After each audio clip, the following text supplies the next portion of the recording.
Fall cows, same time as Nathan's putting in their hay bale back there.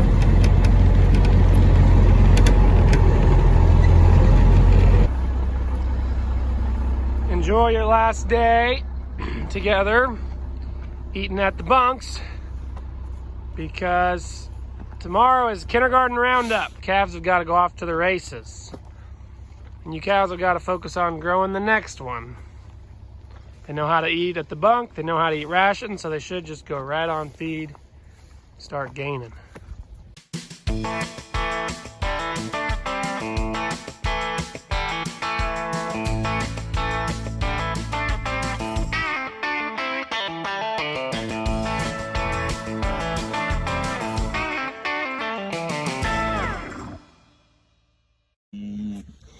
Hey, big guy.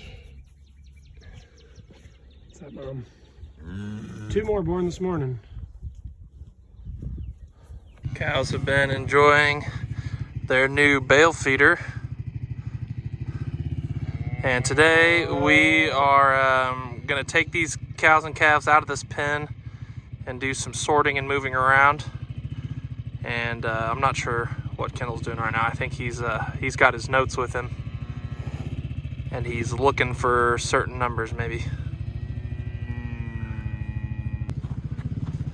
And out of the pen they go.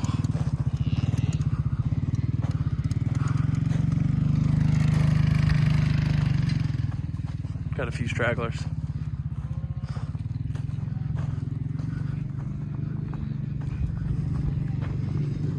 We're gonna have to let some cows back so we have more space to sort down there. Okay. I have 6, the smallest about 10 written down. We'll need to find about 5 more. Oh, there's a clean bucket.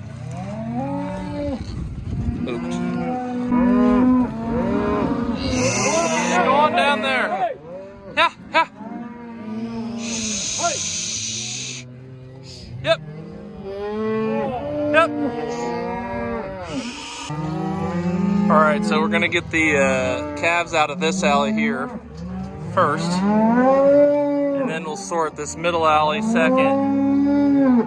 We're mainly trying to separate the cows and calves right now. Sweet. All right, so nothing but cows left in this one. Got the calves here. We're gonna run the calves into this pen.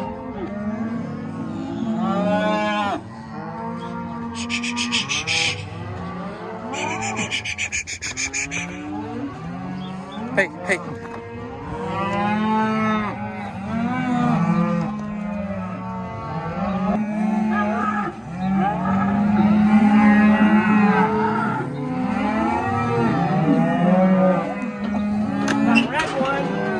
That red one in there was a twin that I separated off and weaned like 2 months ago. Now we're just putting it back in there so it gets worked with the group.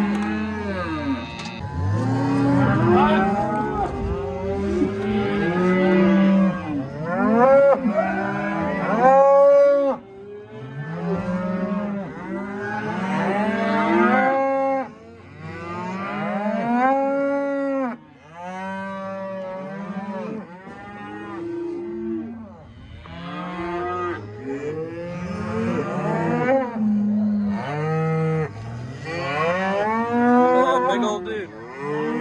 Yeah, he's big. It's like 4, I think he's 4.5.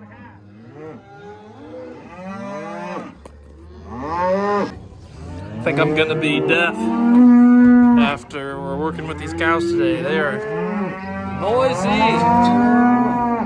noisy today. Turn around, guys, turn around. Turn around.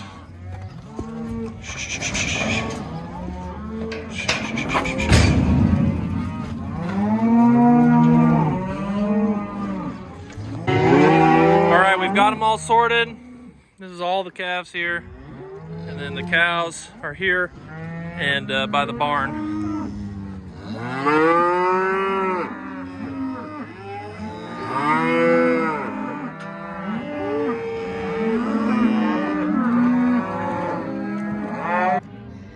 Okay, that's the last cow to be sorted off to go with the smaller group here.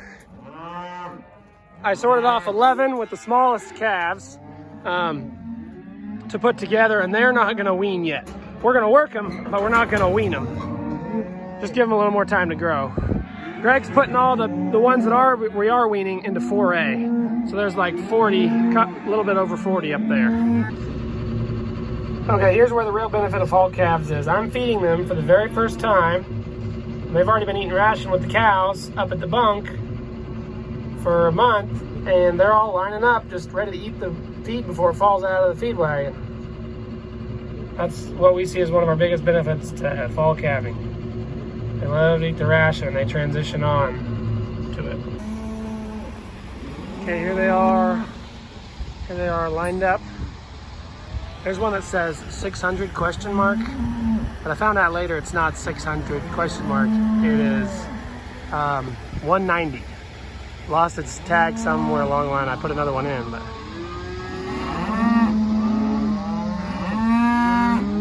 this is a fairly uniform set. But yeah, we're gonna take the smallest 11 and leave them with their moms.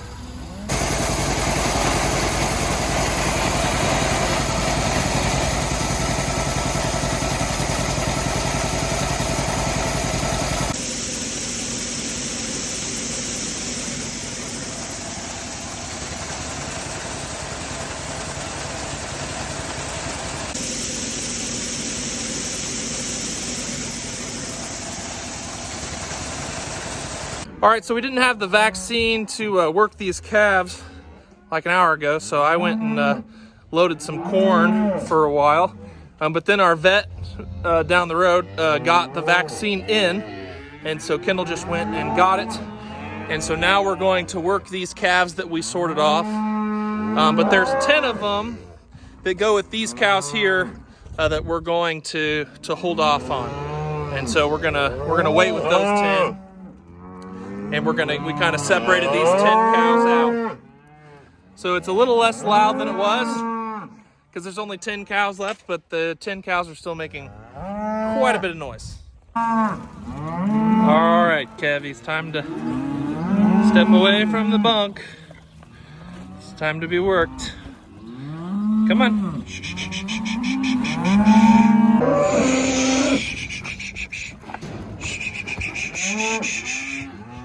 I'll go get those ones. All right. We're putting an ear tag on, implant there, and then 3 different shots. 1, 2, 3.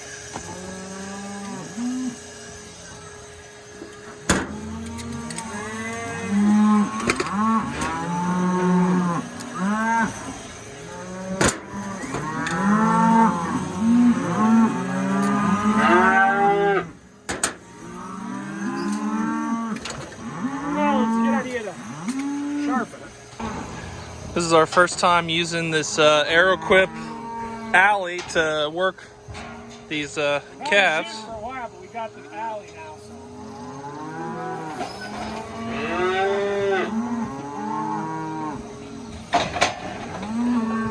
So we got the little calves in here.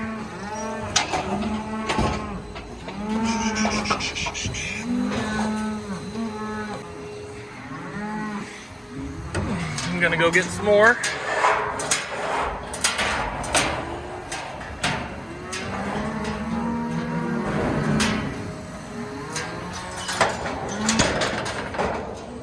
All right, I need a few more of you guys.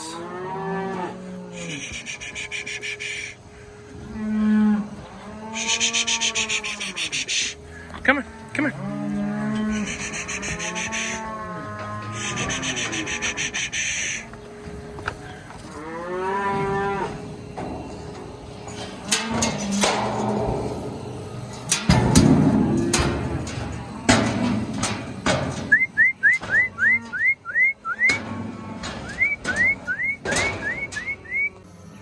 All right, so here's the firstborn of the fall. It was born in like August 8th or something. And I realized, oh no, fall calving is gonna get started here. But I do think we're gonna keep that one as a replacement. Well, I would say that the Arrow Quip's maiden voyage with the full alleyway and the chute was a success. We were able to work these cattle pretty smoothly. Only got 2 left here. 1, 2. These ones both go to the right.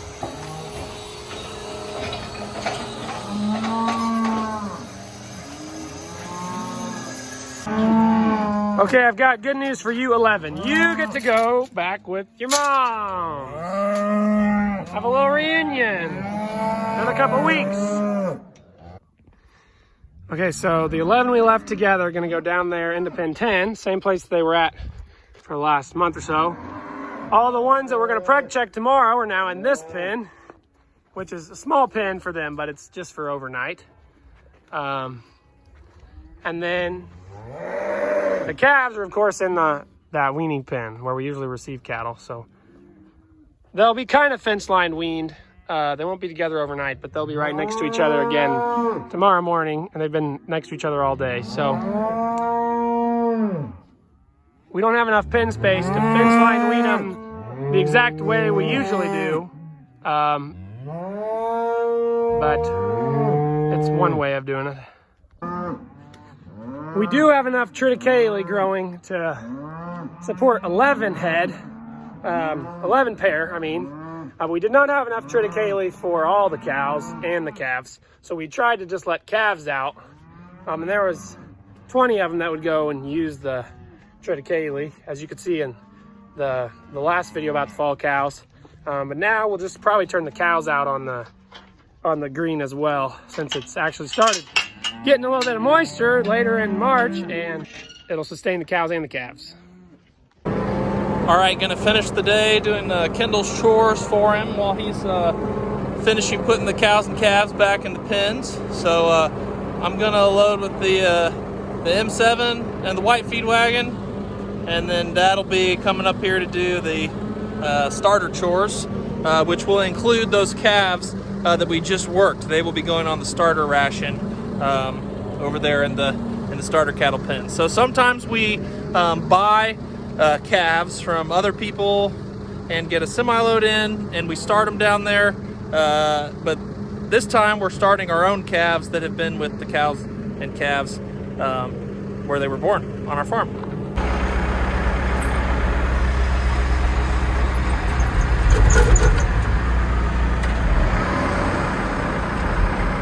Kendall is gonna go do the chores with the feed truck, which are the cow chores.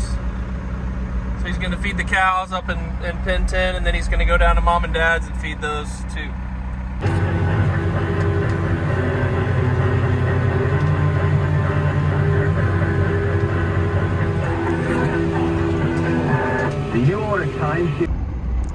So we are out here at the big pivot. You can see the wheat is greening up after that snow that we got. It's looking good, a lot better than it did a week ago. I don't know if you can see, but we are currently having underground electricity buried to that pivot. So from this pole here, they're running electricity underground all the way out to the center of the pivot there. Last summer we got our other pivot done across the road here, so it had electrical last summer. So this summer we'll have both of our pivots out here at the farm running on electricity, which is really nice. And then we've got our third pivot, the one that we put up by the river. We put that one up with electricity as well. So no more generators, no more fooling around with trying to make sure those are working. Electricity is a lot more reliable, so that's exciting. You can see the wheat starting to green up after that snow. This is the field of Milo stalks that we planted wheat after. Looking good. Okay, we got them preg checked. There's all the red ones. There's the 11 pair we're leaving together. All 11 of them showed pregnant though, so we're keeping all 11 of them. Then up in that corner is the opens. There were several of them, so Now we got to put them back in their pens. The cows that are pregnant and will go to grass, they came here to this pen. They're going to eat this oat hay bale. So they will be here eating this hay bale for 2 days or so, until we can get them off to my dad's place. And they'll be at my dad's place eating hay until it's time to go to grass in probably 2 weeks, 2 to 3 weeks.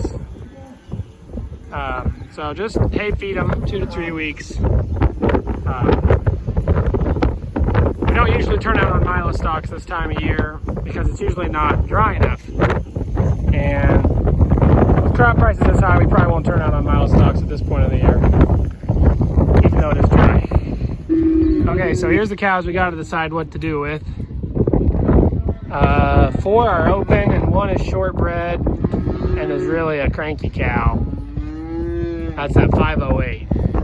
The couple spring cows that we had open, I think there was 2, we fleshed up and they sold just by 100 weight at the sale in, I think, December or something. That was a pretty good market. I might do some research to figure out how I want to get rid of these. I don't know if anyone will buy them as bred cow or to breed or not.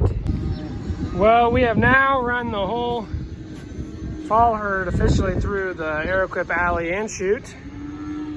I think it's the second time the cows have gone through the chute. They went through last year, but preg check day is a big day for the future of the herd, as you're seeing when the next calf crop is going to come and what cows are going to take you there. I'm happy to keep moving that fall herd forwards. We are going to try to keep some fall calves, but the next calf crop won't have any of those heifers calves yet. So we'll head to grass with 51 fall cows, and we've got their calves growing in the lot now. So that's the fall herd. So we worked calves yesterday, we worked cows today. We ground up, I think, 60 bales worth of hay this morning. That came to preg check, and we're getting a truckload of minerals. So middle of March is a big time for cattle jobs on this farm. But we're also selling 2 loads of feeders tomorrow. So a lot of stuff happening. Got a new bull calf here with a really light color. Oh, it's really trying its legs. But I don't know which one of these 8 cows left to calve it belongs to. Just born today. Very unique color. She is not afraid. They keep looking at her.